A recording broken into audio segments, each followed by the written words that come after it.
What it do, people? Is the MMA guy. Today, I just wanted to quickly touch upon this rumor of the Masvidal versus Conor McGregor fight at the White House, probably. And there's a few things. So Dana White has addressed it, said it's goofy. That has been mentioned for the White House, but he wants Conor on there, and Masvidal could potentially also be on there. There's been talk of that, so it could be. I think that when he says it's goofy, I think he's just talking about the fact that this has been talked about for the White House because they still haven't done anything for the matchups. With that being said, when I look at this fight, and he's already shut down the Chandler fight, and Dana White's prideful, so I think he's probably not gonna make it happen. But I think Masvidal versus Conor is even a better matchup, to be honest. Like when you look at Michael Chandler, he's completely cooked right now. He's so uninteresting, and Conor's also kind of done. He's also a little bit over the hill, and he hasn't fought in a while.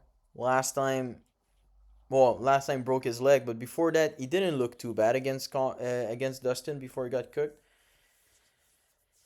I mean, I look at this matchup and I know that Connor's not gonna fight at 170. Chandler does not have the ability to win a fight at 155 right now, even outside the rankings. I don't know who he could beat. Honestly, maybe a guy like Moicano or something, but I still think he'd lose that fight.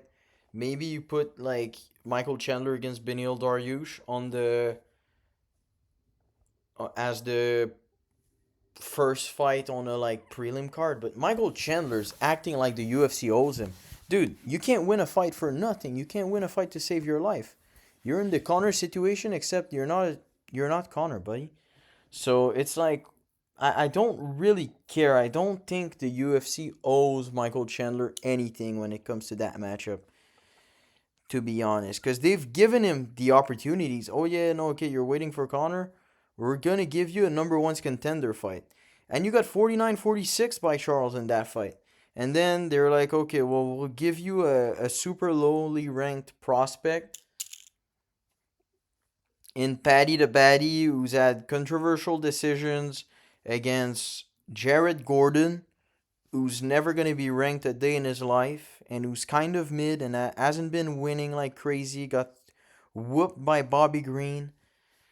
Then he beat Bobby Green on a terrible streak and who's old right now and just barely beat like a not barely, he beat comfortably a like random Bellator fighter who was absolutely horrendous in there. So come on, you're looking at a guy who lost to I think tonight, because I'm filming this on January 24th. I think tonight we're gonna see that Paddy was actually never that good, and he's gonna get whooped by Justin Gagey, and people are gonna be like, "Oh wow, Chandler is completely cooked. He's really not that good." And then you have Masvidal right now, who's been sitting on the sideline, kind of like Conor, two big stars. Have lost their last two fights, but they're still great strikers. It's not like Michael Chandler, who's really, really like these guys can still do it. I mean, Masvidal boxed against Nate Diaz, and he looked fine in that. He did a boxing as well not that long ago. I think that striking matchup at 170 is a lot better than anything Chandler can provide us as of right now. Chandler isn't the Chandler that he was when he got into the UFC, giving these like firefights with Gagey, Poirier, and stuff. So I kind of want to see it. And to be honest, I think that Masvidal is going to beat Conor if that happens. I see Masvidal not being not getting caught the same way as all these guys. I think he has slicker striking than pretty much every single Conor opponent I can think of, except Dustin Poirier. They're like, yeah, that's about these kind of levels. I think he's not gonna show up at the same level as Dustin did against Conor though, when he was like well, Dustin when he fought Conor was kind of prime, absolutely prime. Was like 33, 34. You know, so this is that, and I think Jorge. These last few matchups, he fought Colby Covington and then he fought Gilbert Burns.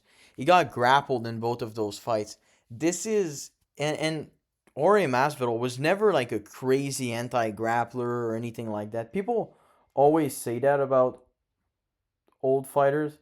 Oh yeah, man, if he's able to keep it on the feet, he's gonna win. But these guys, they're not like they've never had the scrambling ability of like an Arnold Allen against Movsar Evloev, or they don't really have that. So they're those guys. Oh, if it stays on the feet, they're gonna win, but they always get taken down and they always lose against grapplers.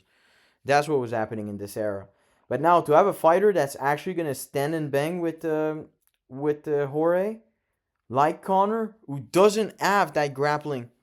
Conor does not have the grappling toolbox. It's not that I believe that Conor is gonna be like, is Conor gonna be willing to engage on the feet? It's that Conor would never. Conor does not have grappling in his toolbox. If he starts grappling in the first, he's gonna be completely tired by the second, and he's gonna get knocked the fuck out. That's really what's gonna happen. So Conor obviously is gonna strike with him, and I think he has slicker striking. I just don't know if he has that like.